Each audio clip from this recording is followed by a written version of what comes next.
Well, thank you for joining us for this brown bag. It's a privilege to share a meal with you. I ate something. How could I not? But before you came, just for me not to be ready to talk and discuss something with you. The subject that we are dealing this still morning with is how do Jewish people interpret the New Testament? In the title itself, you could see the word Jew. For the Jewish people, the word Jew in the English language is not necessarily very, it's not a bad word. But the Jewish community is so sensitive that I would rather recommend to say Jewish people than Jews. So a Jew, rather than a Jewish person, but Jewish people instead of Jews. I'm not native English speaker, so I don't know the reasons why exactly it's the case, but when you talk to the Jewish people, talk about the people, like Jewish people, not the Jews. It's like more like correct address. And talking about this, I need to mention that, and it's related and relevant for our topic today. Jewish people over the centuries, we developed a very strong victim mentality. Victim mentality goes so far that we somehow subconsciously believe or consider that the whole world hates us. All the Gentiles, they hate us as Jews, particularly Christians. I mean, historically Christians, because we used to live on Christian territories for more than 1,000 of years. These days, Middle Eastern just people, Arabs, Asians, and African especially, Muslims, they hate us because of Israel. So we're very sometimes hypersensitive about even telling Jewish jokes. I always tell it to my students when I teach seminars about how to relate to Jewish people. Usually, we love to tell Jewish jokes, as I just told shortly before. But we don't like when Gentiles tell Jewish jokes. I mean, we laugh about these jokes, and I have all the freedom to tell a Jewish joke. But if you would explain, if you would tell me the same joke, I would be like, what do you mean by that? Are you willing to offend me? We're actually not the only people who developed historically such type of mentality and such type of attitude.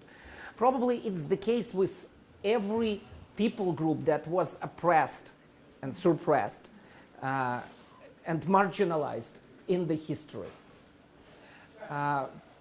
With Jewish people, it's more difficult to expect that because in many cases we look just everybody else in the country or in the culture we're living in. Like if you would not hear my still Russian accent, you would probably looking at me think, well, maybe he's from Texas.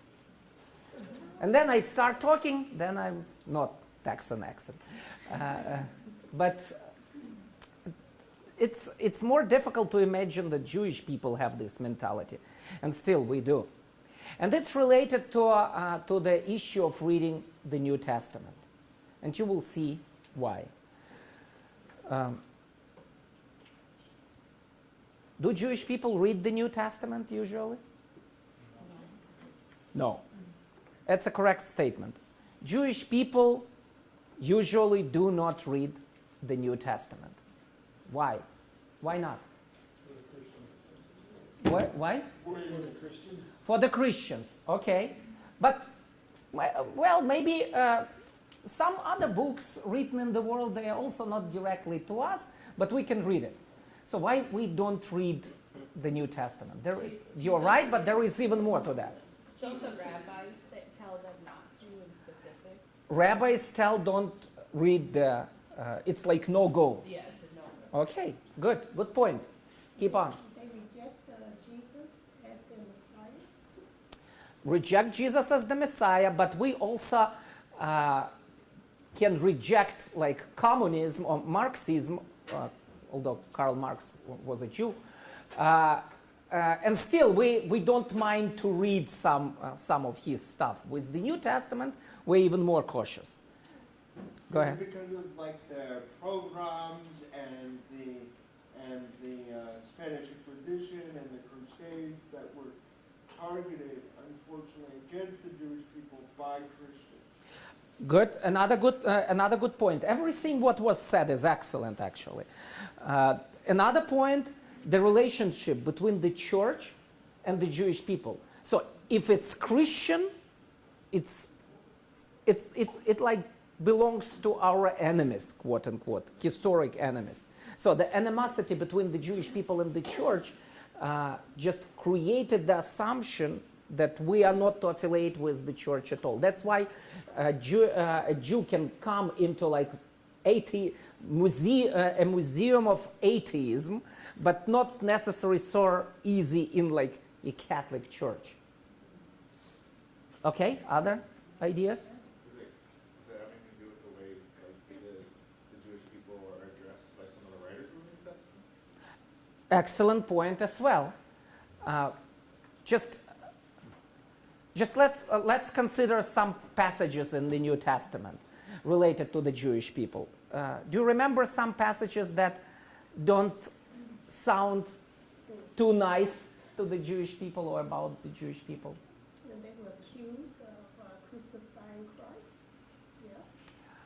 Well, Jewish people are accused for crucifying Christ, but do you remember some passages that lead to this conclusion?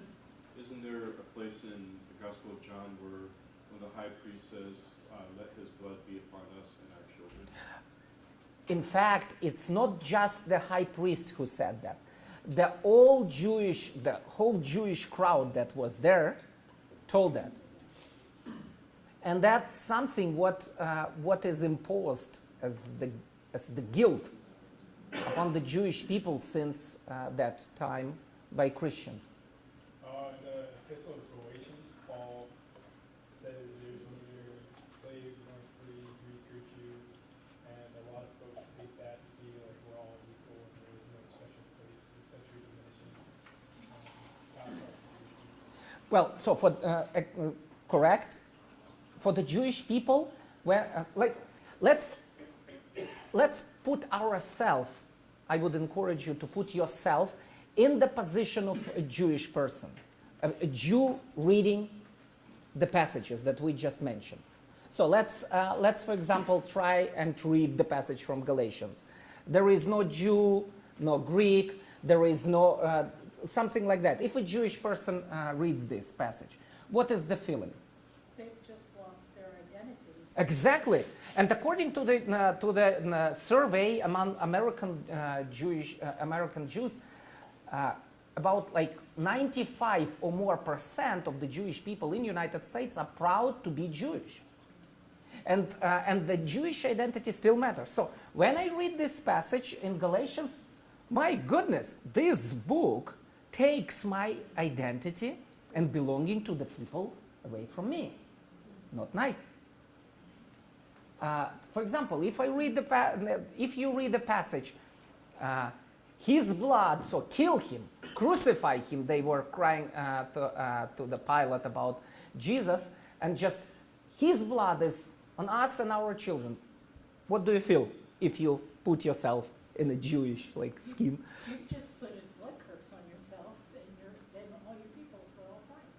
So our people are accused. Our people just, it's horrible. I mean, we're in trouble. This book actually makes accusations against us. and legitimize the pogroms, Christian pogroms, and all the struggles that we experience from the side of the church. Some other passages? I think like Romans 3, where he's basically just like saying like what advantage do you have as Jews? What does your circumcision matter? Basically undermining historically what the Jewish people have been doing in order to follow Christ. And if you put yourself in that perspective, it can seem like Paul saying everything that you've been doing is just wrong. You're wrong. Right. So it undermines, with other words, it undermines everything what is dear and essential to us as people, as part of our identity. Circumcision, it's like the core. And the New Testament tells, when it's read like this, nobody cares. I mean, it's no value. Or like holidays, doesn't matter. And things like that. So everything what is like the core of Judaism.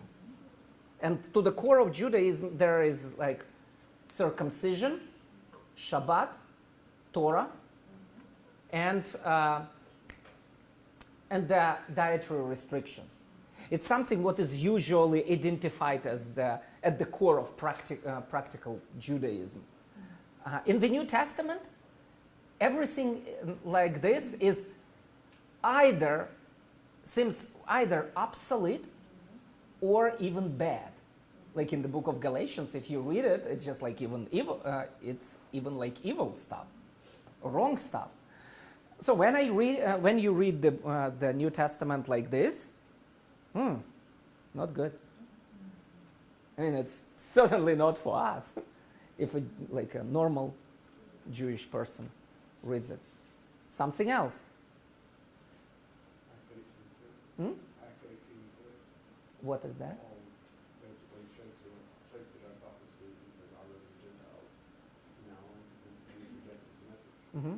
Could you hear that? As Paul was telling to the Jewish people that okay, you don't believe, so we are going to the Gentiles now.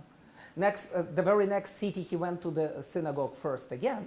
So every time it's the pattern. He goes to the Jew first, then he goes to the Gentiles. So Paul used to leave this principle to the Jew first and then to Gentile. But still, when I hear this passage read, it's just like, well, this message is certainly not for us any longer. And all these passages when Jesus talks in the Gospels to Pharisees, Sadducees, or in the Gospel of John to so-called Jews there, it's like always like, you are the snakes.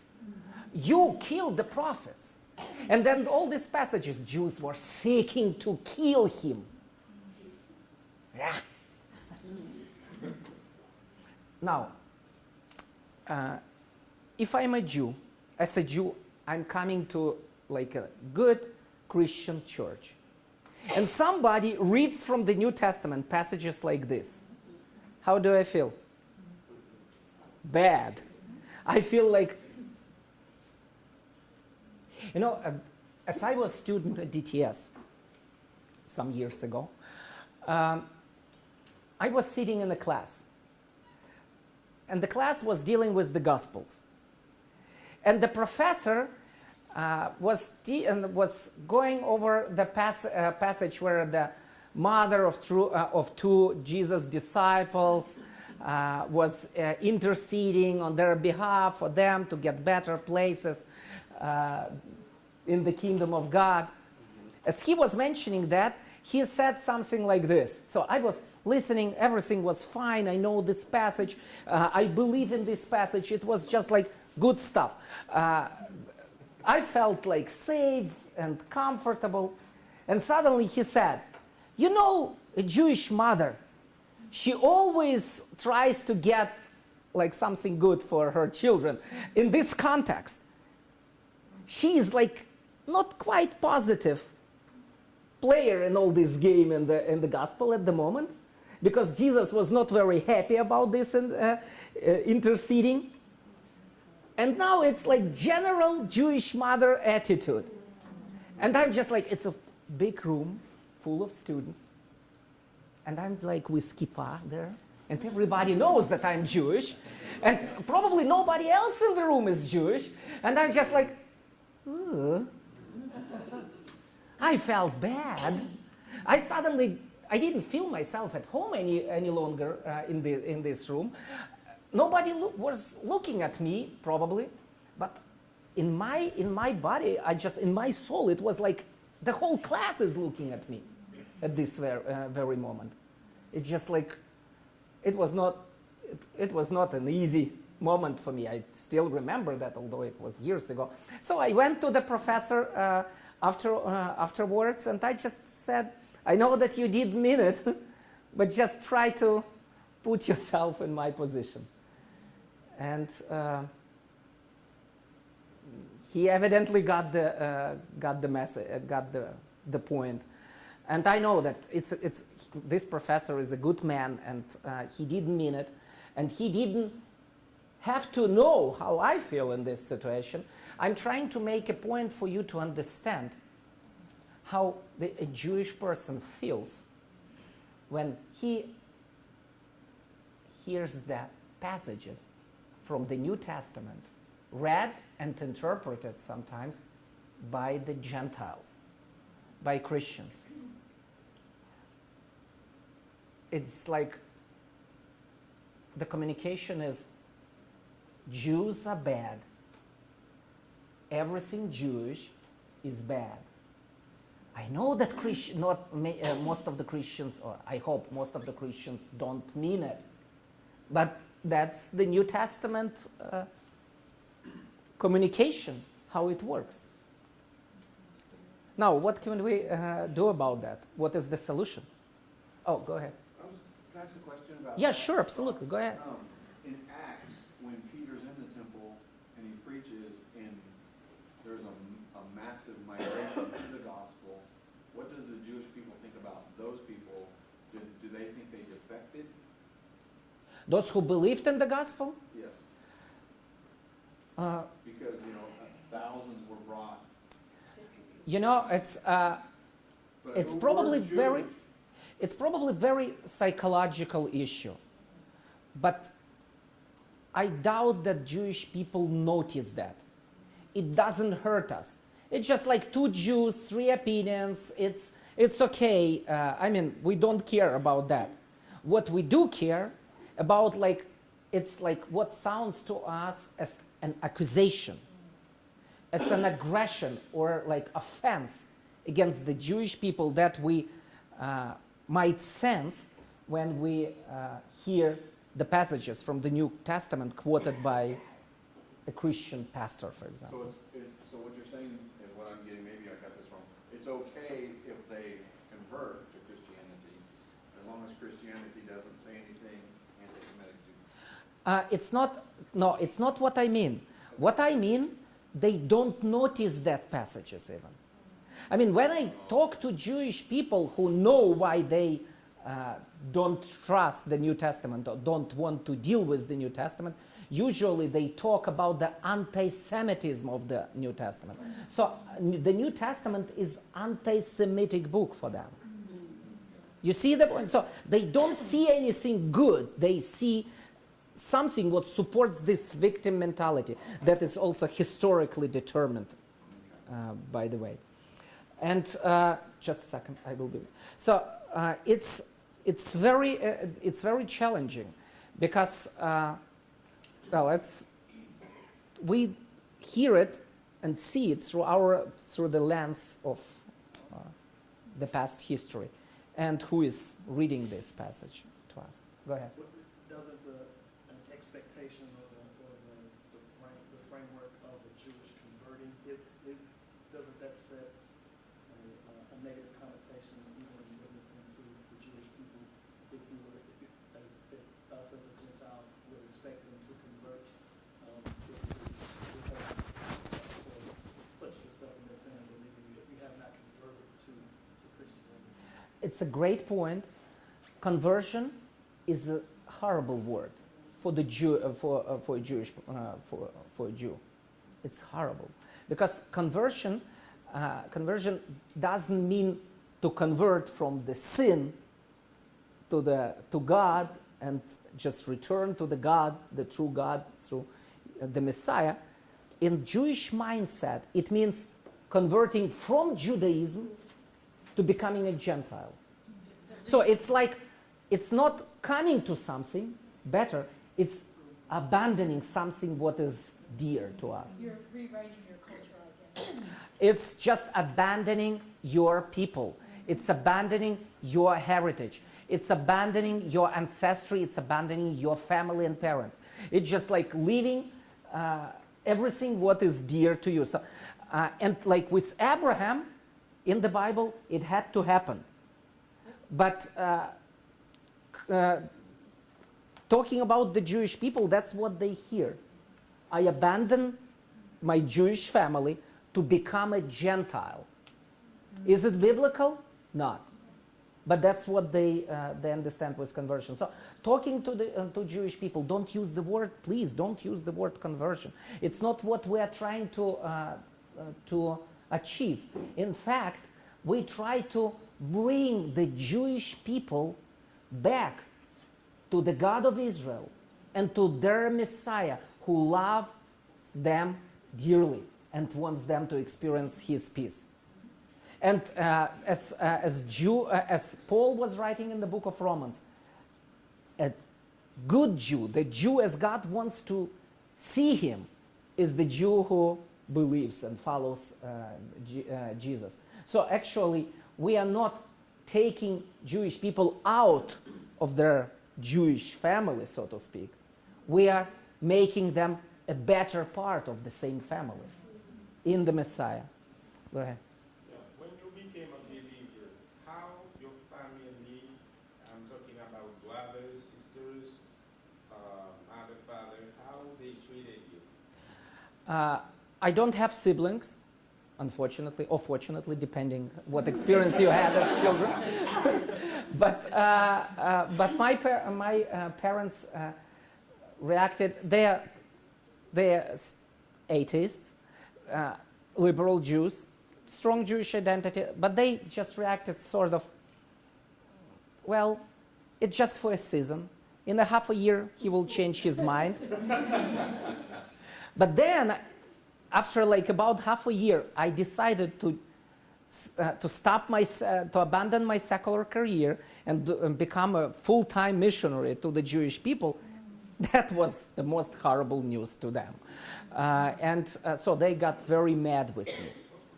But not because of the belief, but because I was just, look, it's just like my son is a missionary, it's not something for Jewish parents to be happy about or proudly share. I'm kind of curious, how was the first step for you to become a believer? Well, I would, because it's a little bit different than what we discussed, I will mention some things that are relevant, but I would encourage you to go to this website, ourjewishfriends.org, and there is my testimony. 6 minutes, professionally done. It's like I'm second type of testimony. So they put me on a chair, and they interrogated me for like 2 hours, and then they came up with 6 minutes video, but with music. So you can listen to my testimony there. Go ahead. How much does it help, like, if we're thinking about the effect, feeling welcome, even with the New Testament preaching, does it help to make more of the ties connecting the Old and New Testament together and the equal importance of it? What I mean by that is sometimes I feel we, in the, especially evangelical movement times, we will put a ton of focus on the New Testament and leave the Old Testament out. Amen to that. But the New Testament is informed by the Old Testament, and so I didn't know if that helps at all to, like, because it's honoring the traditions of the Jewish people by talking about the Old Testament is still relevant and still very applicable. I don't know. I feel like I'm rambling. Listen, first of all, I mentioned it during the brown bag yesterday to some extent, just a little. But if there is no, the New Testament doesn't have any relevance if there is no Old Testament. Amen. I mean, the story begins, as I mentioned yesterday, from Genesis 1:1, and ends with the end of with the new heaven and new earth. Just take a piece of this mosaic, you lose the whole picture. So you need the so not just for our outreach to the Jewish people, we need the Old Testament. We need it for us to understand the whole beauty of the divine design and His plan and His salvation, grace, everything. So I would encourage all of us to treat the Bible in Jewish way, and in Jewish way, it's just like all together, it's one word. You cannot take part, and just every letter has like it's a divine meaning, even each letter. So don't take anything away from that. And but certainly talking to Jewish people, the Old Testament is relevant. But the main challenge is to show that the New Testament is also relevant for the Jewish people. So the solution, how can we, yeah, go ahead. So, not yesterday, but at the last hearing that you did, you was talking about, like helping the Jewish people just understand that our faith in their Messiah. So therefore, instead of again any conversation about conversion, we'll talk more about your Messiah that we've come to know and try to like help them to see that. Yes, absolutely. By the way, if you want to learn more about sharing the gospel with the Jewish people, answering Jewish objections, presenting the Messiah through Jewish traditions and holidays, again, I would encourage you to visit the website ourjewishfriends.org. You will see the seminars that I was teaching on these subjects there, actually at DTS, but it was in the evening. It was not like brown bag, and there was no food, only cookies. But it's video recorded, and you can take advantage of that. It's free for you to watch and even copy and share with others. So what is the solution? How can we break this assumption that the New Testament is not for the Jewish people to read? So we touched this issue yesterday a little, but not everybody was here yesterday. So what would you suggest? Well, you mentioned yesterday that the New Testament is the best-selling Jewish literature, right? But saying what you said now, how do Jewish people view the actual authors of the New Testament? It seems like they would look like terrible traitors. Excellent point. My thesis yesterday was the New Testament is the bestseller of Jewish literature. It's the most published, printed, given out Jewish book and book in general ever produced. The authors of this book were Jewish. There is still a debate about Luke, like the Gospel of Luke, and We'll forgive him for being a Gentile. well, to be honest, I'm not very convinced that he was Gentile. I would give 50-50, because the arguments for him being Gentiles are usually like his name was not Jewish. So is mine, Vladimir. It's a Russian name, or he was a doctor, mentioned as a doctor. So is it so not Jewish or what? Being a doctor. So just like, I don't know. All the arguments on this side, it's maybe a little bit legitimate arguments, but there is another side. His gospel in the book of Acts demonstrates such a tremendous knowledge of Jewish life, customs, traditions, thinking, worldview, everything, even better than sometimes even better than Paul. And it's just like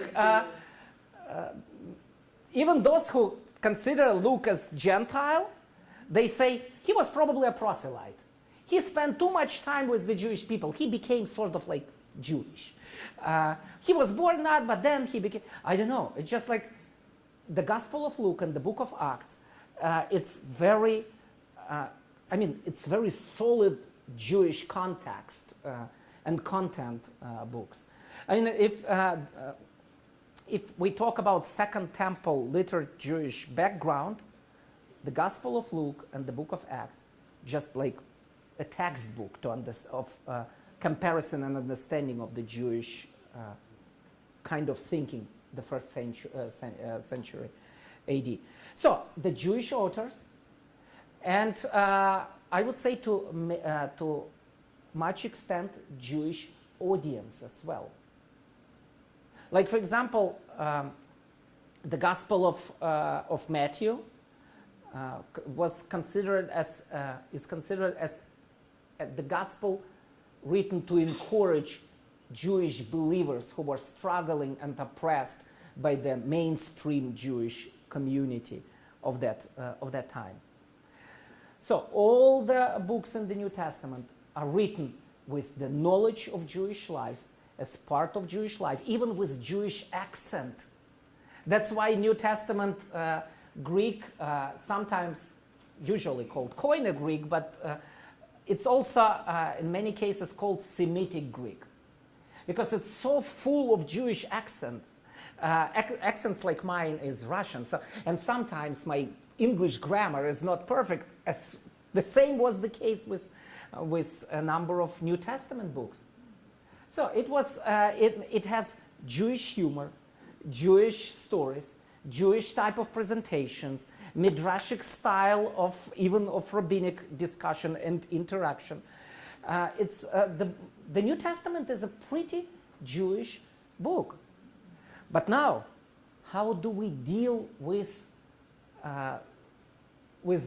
such bad passages inside of the New Testament?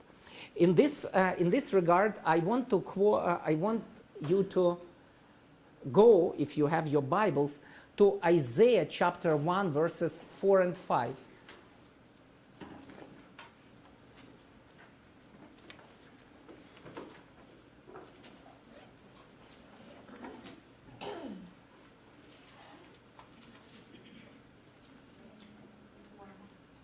Isaiah chapter 1, verses 4 and 5. It's the beginning of the book of Isaiah, and God addressed the people of Israel. And this address, it includes a lot of rebuking them. And these two verses, among others, say the following: "O sinful nation, people weighted down with iniquity, offspring of evildoers, sons who act corruptly. They have abandoned the Lord. They have despised the Holy One of Israel. They have turned away from him. Where will you be stricken again, as you continue in your rebellion? The whole head is sick, and the whole heart is faint." Is it nice? In the New Testament, we can never find such bad terminology and wording. And at the same time, no one Jew ever told that Isaiah was an anti-Semite. No one Jew ever said that Isaiah 1 is not a chapter for us to read, or Isaiah was bad. What is the difference between the book of Isaiah and, let's say, the Gospel of John? What is the difference? Very simple. In the mind of the Jewish people, Isaiah was Jewish, and John was a Christian, speaking not Jewish. So, do you remember the case of Jewish joke? and victim mentality? Among us, among Jews, we can tell the truth. We can be very direct, but we don't want to get it from the Gentiles. So the thing is, the same words said by a Jew is better received than from a Gentile. A way for us to bridge the gap or just to destroy the assumption that the New Testament is anti-Semitic is to point to the Jewish people that it was the inner Jewish dialogue. Jesus was not talking as a Martian or Gentile. He was speaking to the Jews as a Jew, as one of them. Paul was not a Gentile.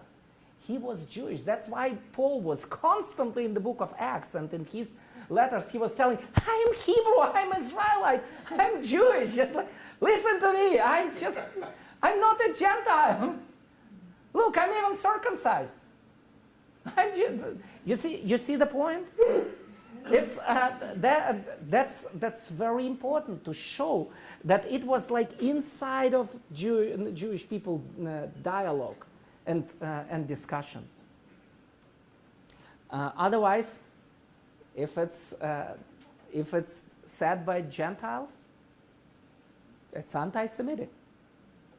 Even a Jewish joke can be considered as anti-Semitic if it's said by somebody who doesn't belong to the Jewish people. Well, any questions in this regard? What do you think about places in the New Testament where it says that, and Gentiles becoming a believer, that we become spiritual children of Abraham, that we become spiritual Jews? Is that something that maybe we could point to?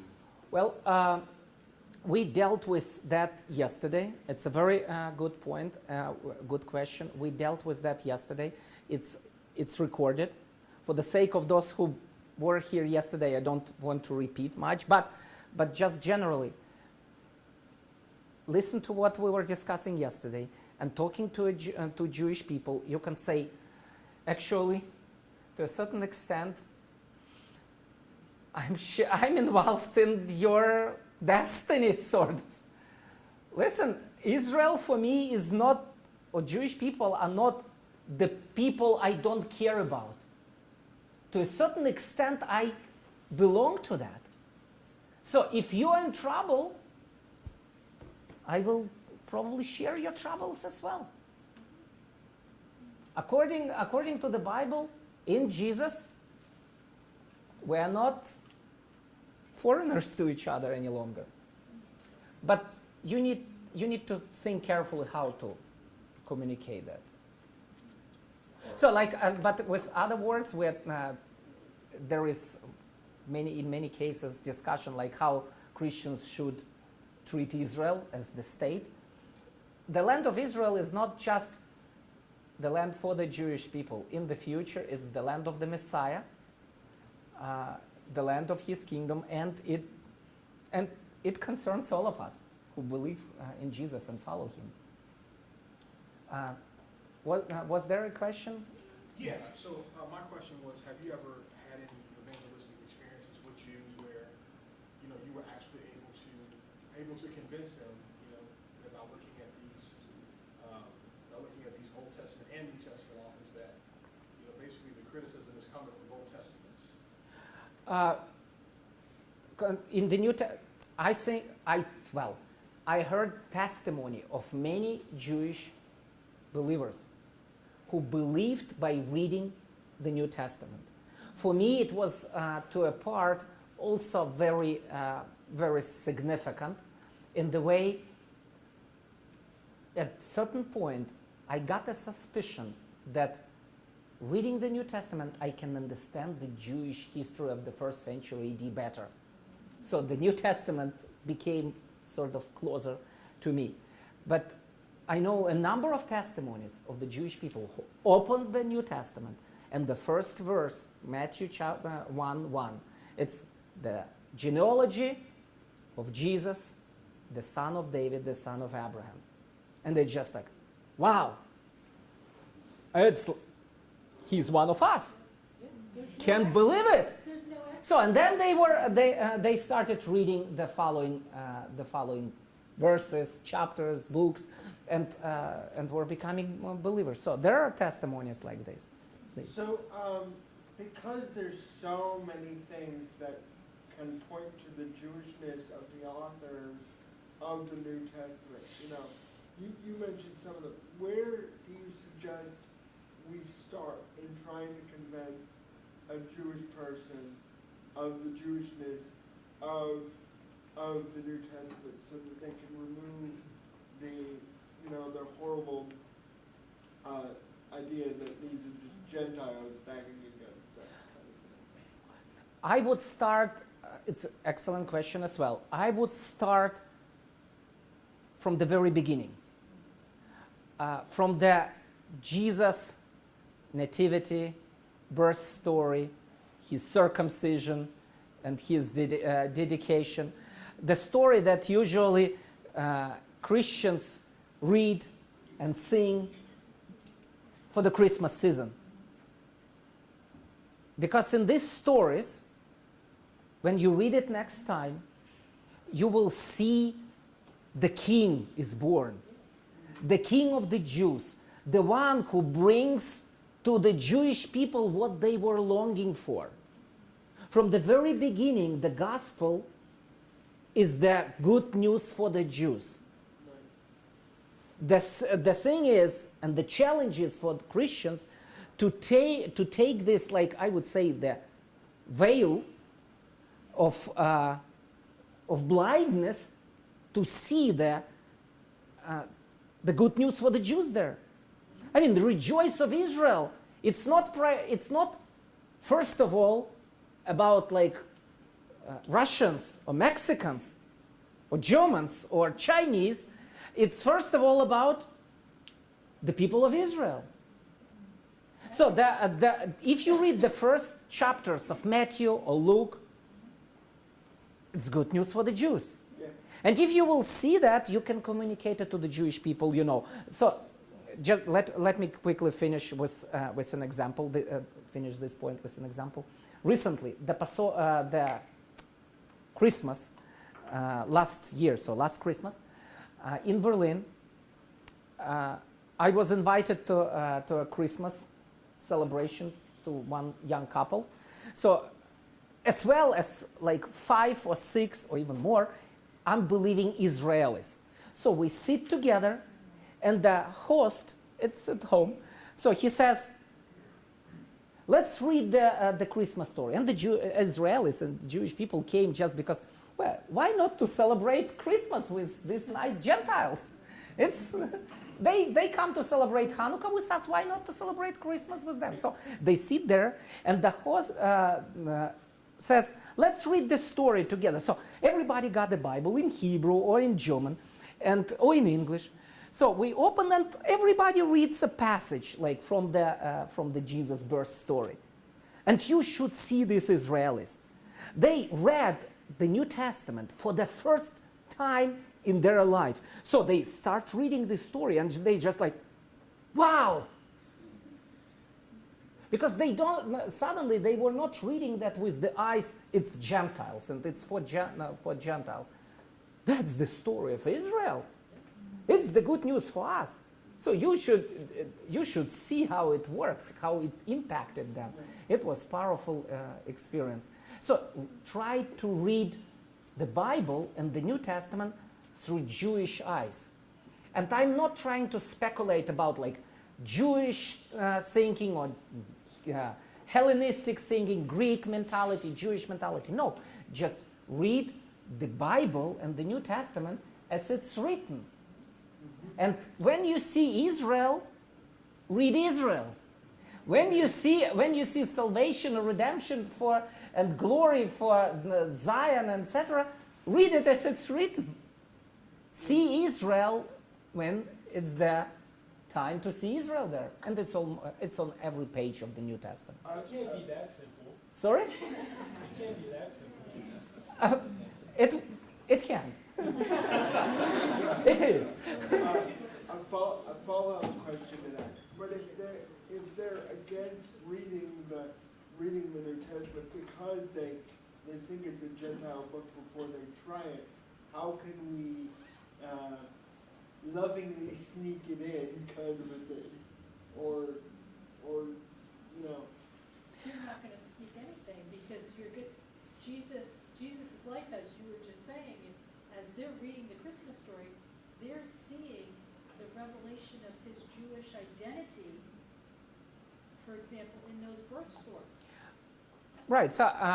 But they would first have to be willing to read. Right. That's what I mean. If they're not willing to read the New Testament at all, and if they're at that point, you know, what do we do? Let me give you an example. It's you make great points. An example. Usually, when I tell how to share the Messiah with the Jewish people, I do the following short shtick play. So you tell, and you heard it from me by now, many of you. You tell to your Jewish friend, you know, your Messiah forgave all my sins. Your Messiah blessed me and changed my life for better. Your Messiah gave me quality new life that will never cease. Your Messiah is the best what happened to me in my life. I'm so happy about being with your Messiah. Do you know your Messiah? His name is Jesus. So just like, the thing is, appreciate the Jewish heritage related to the gospel and to the Bible story. Love Jewish people and wish them salvation.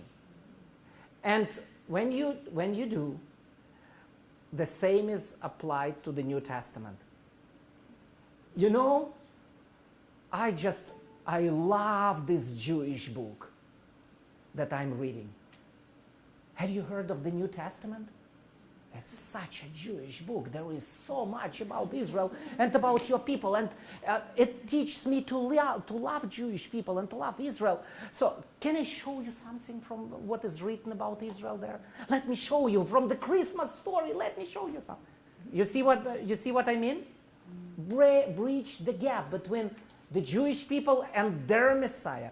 Bridge the gap between the Jewish people and the Jewish bestseller, the New Testament.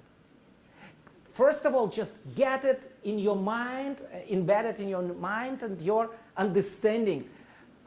The New Testament is Jewish. Yeah. It doesn't require you to become Jewish or to be Jewish. It doesn't elevate Jewish people higher than all other nations. No, God loves everybody and saves everybody by grace. But it's essentially Jewish book. And if you will understand that, if you will keep it in mind, you will understand the Bible better, the New Testament better, and you will be able to communicate it to the Jewish people better. Listen, I probably need to round up our discussion. I need to apologize, actually, because I was planning on it was the first point. I was going to present another point, that is, how should the Jewish people read the New Testament? So some methods of interpretation and Jewish interpretation and methods of doing theology Jewish way. We will need to do another brown bag related to that. So we will keep you posted. How we keep you posted? Usually men's and ladies' rooms, on the doors. There are posts of that. Or you can give us your email address to keep you posted on in that way. In chapels, there are also slides. Mark reminds me about this book. Some of you have this book by now. This book, as I need to tell that, this book is, if you want to have this book, read it and keep it on your bookshelf. Well, it's the book Isaiah 53 explained. It's explaining the Isaiah 53 chapter, the the strongest messianic prophecy in the Old Testament to the Jewish people. So if you want to keep it on your bookshelf, it's $14. If you want to read it, to get it, to read it, and to give to a Jewish person, it's for free. So if you have several people, Jewish people you know, get several of these books, but please don't let this book sit on your bookshelf. Read it carefully and give it to your Jewish friend. If you don't know any Jewish person by now, but want to give it to a Jewish person, get the book, pray. God will send a number of Jewish people your way. And if you need more of these books, we will get it to you. If you have any other questions regarding what we are talking here about, Jewish outreach, tough passages from the New Testament, for example, from the Jewish standpoint, messianic prophecies or whatever, talk to me, get with me. I will connect you. I will give you some additional materials, maybe answer some questions. I will refer you to some additional materials and answer some of your questions. Would love to in-depth our fellowship. And I hope to see you again next week for the next brown bag, and probably it's going to be pizza next time. Yeah, so next time it's pizza, again, kosher, I mean biblically clean, so no pork, no shrimp, nothing like this, I hope. If you want to eat something like biblically, not biblically kosher, bring it with you and eat it here, but we are not going to serve it. So it's next Wednesday, right? The 20th. We are going to deal with Israel, the nation, versus Judaism, the religion, question mark. And we are going to navigate you through, like Israel, politics, Judaisms. It's such a mess. So we are going to navigate through all this mess together next Wednesday. Stay tuned. Visit the restrooms. I'm just kidding. I'm messing with you. Thank you for your attention and for participating.